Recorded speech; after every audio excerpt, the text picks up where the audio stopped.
Nhiêu đây chứ lựa tới sáng đó 500 kg, giờ tôi còn 480 kg à, sang nó chở 200 300 rồi.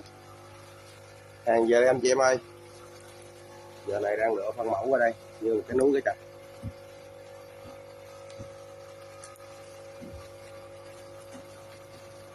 tối rồi.